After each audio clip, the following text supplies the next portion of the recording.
দাদা সকাল থেকে কোনো কিচ্ছু খাইছি না, ভগবান তোমার আশীর্বাদ করবো, দাও না দাদা, দাও না। দাঁড়াই কত সুস্কেলিকা বাংতে থাকলে তো দিত।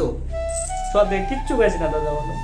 ভগবান তুমি যদি থাইকা থাও তাহলে ঠিক দেখবা, আমি মানুষেরা সবসময় সাহায্য করি, বাস এর দূরে আমার আশীর্বাদ করো। ধন সম্পত্তি যাতে এত পরিমাণ হয় আমার কাছে, আর একটা বড় যাতে বাড়ি হয় ভগবান। নে ভাই,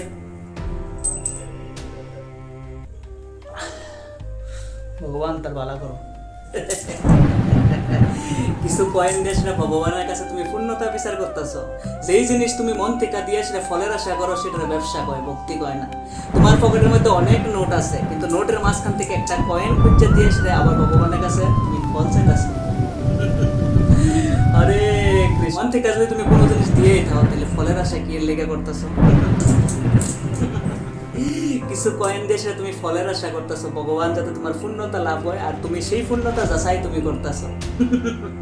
এটা কয়েন ব্যাংক নাকি? এত টাকার মাঝখানে তুমি একটা কয়েন দিতেছো, তারপরে ভগবানের কাছে তুমি তোমার পূর্ণতা বিচার করতেছো। হরে কৃষ্ণ, হরে কৃষ্ণ। মনে রাখো একটা জিনিস, দান হইলো মনের থেকে হবে। যেই দান করার পরে তুমি ফলের আশা করো, এটাকে ব্যবসা করে, ভক্তি কয় না। হরে কৃষ্ণ। ভগবান তোমার কয়েন গন্তে বয়ে রয়েছে না, তুমি কতটুকু মন থেকে দিতেছো সেটাই দেখতেছো। হরে কৃষ্ণ। ভগবান সাহায্য কিন্তু আমি মানুষের করি।